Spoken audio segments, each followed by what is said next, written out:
Let's mic Rajasthan news. नमस्कार, मैं शिवांगी। आप सुन रहे हैं लेट्स माइक राजस्थान न्यूज। चलिए नजर डालते हैं आज की हेडलाइंस पर। राजस्थान में पंचायत निकाय चुनाव, सरपंच चुनाव में मुकाबला तेज। इंतजार शास्त्र का 6th चैप्टर जारी।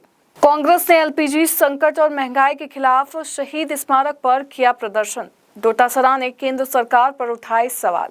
और अब खबरें विस्तार से। राजस्थान में पंचायत और निकाय चुनाव की सरगर्मियां तेज हो चुकी है। शहर और गांव में गली नुक्कड़ चौराहे पर हर जगह चुनाव की चर्चा होती है। हमारे स्पेशल कॉरेस्पॉन्डेंट रहमतुल्लाह खान के मुताबिक इन चुनावों में सबसे रोचक मुकाबला अनुमन सरपंच चुनाव में देखने को मिलता है। ये किसी राजनीतिक पार्टी सिंबल से नहीं होते हैं। सरपंच इंडिपेंडेंट चुनाव लड़ता है, लेकिन इनमें राजनीतिक पार्टियां काफी रुचि रखती है। राजस्थान में पंचायत राज चुनाव और निकाय चुनाव कब होंगे उसका तो अभी तक कोई भी आइडिया नहीं है और कोई भी तारीख तय नहीं है। लेकिन प्रदेश भर में जो है चुनाव को लेकर के सरगर्मियां बहुत तेज हो चुकी है। गांव में देखा जाए, शहरों में देखा जाए, हर गली नुक्कड़ चौराहे पर सिर्फ चुनावी चर्चा होती है। आखिर हमारे यहाँ पर सरपंच कौन बनेगा, हमारे यहाँ प्रधान कौन बनेगा, जिला प्रमुख कौन बनेगा, पार्षद कौन बनेगा और चेयरपर्सन कौन बनेगा। इस तरह की चुनावी चर्चाएं पूरे प्रदेश भर में हो रही है। लेकिन सबसे बड़ी चर्चा ये होती है कि अगर जिला प्रमुख प्रधान है तो कौन सी पार्टी को होगा, लेकिन सरपंच किसी पार्टी का नहीं होता है। वो हमेशा बिना किसी पार्टी के सिंबल के चुनाव लड़ता है। ये 1992 में केंद्र सरकार ने जो है इसके लिए संशोधन किया था। उसके बाद में सरपंच को फुल पावर दी जाती है। चुनाव सरपंच किसी सिंबल पे नहीं लड़ता है, लेकिन राजनीतिक दल होते हैं वो जरूर सरपंच के चुनाव में जरूर ज़्यादा इंटरेस्ट लेते हैं। चाहे बीजेपी हो, कांग्रेस हो, बीटीपी हो, आरएलपी हो, कोई भी पार्टी हो, चुनाव को लेकर के सरपंचों के चुनाव में खास तौर पर वो इंटरेस्ट लेते हैं कि किस विचारधारा का सरपंच बन रहा है। क्योंकि विधानसभा का चुनाव हो, चाहे लोकसभा का चुनाव हो, बड़ा या जिला प्रमुख का चुनाव हो या प्रधान का चुनाव हो, उसमें सबसे बड़ी अगर महत्वपूर्ण भूमिका रहती है तो वो होती है सरपंच की। और सरपंच ग्राम पंचायत का मुखिया होता है। वोट दिलाने से लेकर के चुनाव मतगणना तक उसकी पूरी जिम्मेदारी रहती है। ऐसे में सरपंच की बहुत बड़ी अहम भूमिका होती है और अहम योगदान होते हैं। तो ऐसे में सरपंच के जो चुनाव होते हैं उसमें राजनीतिक पार्टियां विचारधारा को लेकर के जरूर अपना पक्ष रखती है और इसमें इंटरफेयर करने की प्रयास करती है। लेकिन सरपंच किसी पार्टी का नहीं होता। राजनीतिक दल इसमें जरूर इंटरेस्ट लेते हैं।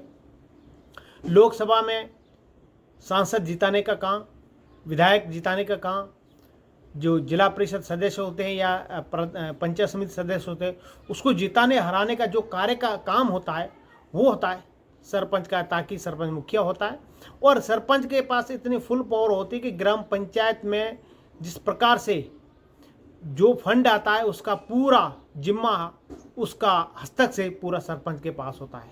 लेकिन आखिरकार चुनाव कब होंगे उसके लिए इंतजार करेंगे।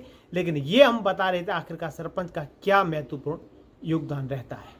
पूर्व मुख्यमंत्री अशोक गहलोत ने इंतजार शास्त्र का 6th चैप्टर जारी किया। गहलोत ने राज्य सरकार पर गंभीर आरोप लगाते हुए कहा है कि जयपुर के चौप क्षेत्र में प्रस्तावित दुनिया के तीसरे सबसे बड़े क्रिकेट स्टेडियम का निर्माण कार्य लापरवाही की वजह से ठप पड़ा हुआ है। गहलोत ने आरोप लगाया कि करोड़ों रुपए खर्च होने के बावजूद खिलाड़ियों के सपनों को ठंडे बस्ते में डाल दिया गया है। कांग्रेस ने भाजपा सरकार के खिलाफ शहीद स्मारक पर विरोध प्रदर्शन किया। एलपीजी गैस संकट और बढ़ती महंगाई को लेकर प्रदर्शन प्रदेश कांग्रेस कमेटी के अध्यक्ष गोविंद सिंह डोटासरा के नेतृत्व में किया गया। शहीद स्मारक पर बड़ी तादाद में कार्यकर्ता और नेता मौजूद रहे और सरकार के खिलाफ नारेबाजी की। प्रदेश कांग्रेस अध्यक्ष गोविंद सिंह डोटासरा ने केंद्र सरकार और प्रधानमंत्री नरेंद्र मोदी की नीतियों पर गंभीर चिंता जताई। उन्होंने कहा कि दुनिया भर में प्रधानमंत्री का सोशल मीडिया पर मजाक उड़ना भारत के लोकतंत्र के लिए शर्मनाक है। डोटासरा ने इसे अचानक नहीं बल्कि सरकार की अस्पष्ट नीतियों, ठोस योजना की कमी और जनता के प्रति साफ नीयत के अभाव का नतीजा बताया। गोविंद सिंह डोटासरा ने कहा कि आज सबसे ज्यादा असर गैस सिलेंडर की किल्लत और बढ़ती महंगाई का गरीब परिवारों, उज्ज्वला योजना की लाभार्थियों और छोटे कारोबारियों पर पड़ा है।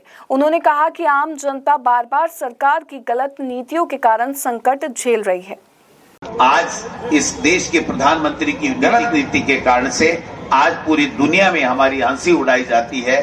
सोशल मीडिया पे तो प्रधानमंत्री जी के लिए किस प्रकार के शब्दों का प्रयोग किया जाता है, हमारा शर्म से सर झुक जाता है कि एक ऐसा प्रधानमंत्री हमें मिला है जिसकी कोई न नियति ठीक है, न नीति ठीक है, न उसका कार्यक्रम ठीक है। आज 11 साल बाद में हम कहां खड़े?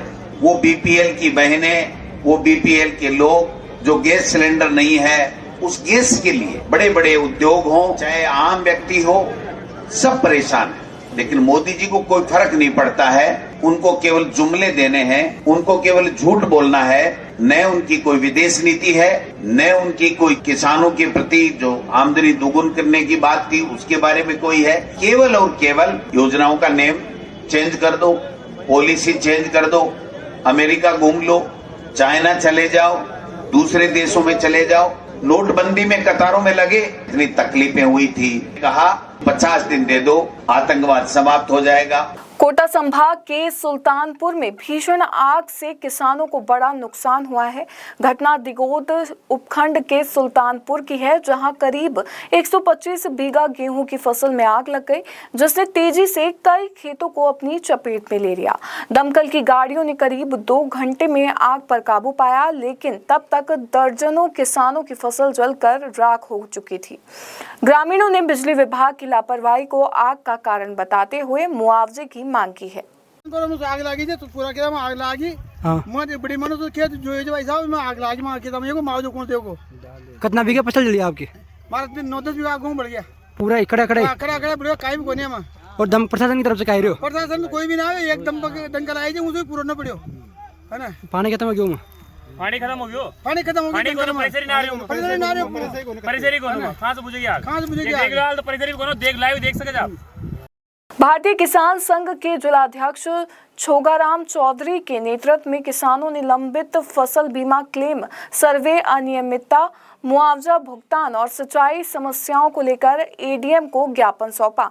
किसानों ने खरीफ 2023-25 और रबी 2023-25 की फसलों के पोस्ट हार्वेस्ट लॉस सर्वे में अनियमितताओं, लंबित भुगतान और खारिज शिकायतों की शिकायत की और पुनः सर्वे व पूर्ण भुगतान की मांग की। किसानों ने चेतावनी दी कि समस्याओं का समाधान न होने पर वे आंदोलन करने को मजबूर होंगे। जो आज जका किसान में भेड़ा रलिया हाँ, आज काती रहेगी टाइम है पर मजबूरी हुई जी। जो हमें बेमौसमी बरसात हुई, भी बरसात हो किसान मांगे इस सब तो 100% जड़ियो और रायडा गेहूं धीरा हगड़ाई खेत में पड़ा, कई बाडूड़ा कने अता भेड़ा नहीं कर सकिया। इ वास्ते जका है बीमा कंपनी वाला है ए तो अजय टाला टोलो करे। मारी तो एक ही मांग है, रिलायंस कंपनी बीमा कंपनी है, इन्हें हटावे सरकार। देखो नहरों का काम ऐसा है, कई जगह तो ऐसी अव्यवस्था है जहाँ पर नहरें अंदर से बिल्कुल बिखर चुकी है, पूरा का पूरा पानी है वो अंदर जा रहा है। तो आसपास के खेत भर चुके, डिस्ट्रीब्यूशन में जाओ आप, आसपास में खेत भर चुके, गांव खेत छोड़कर लोग जाने के लिए मजबूर है।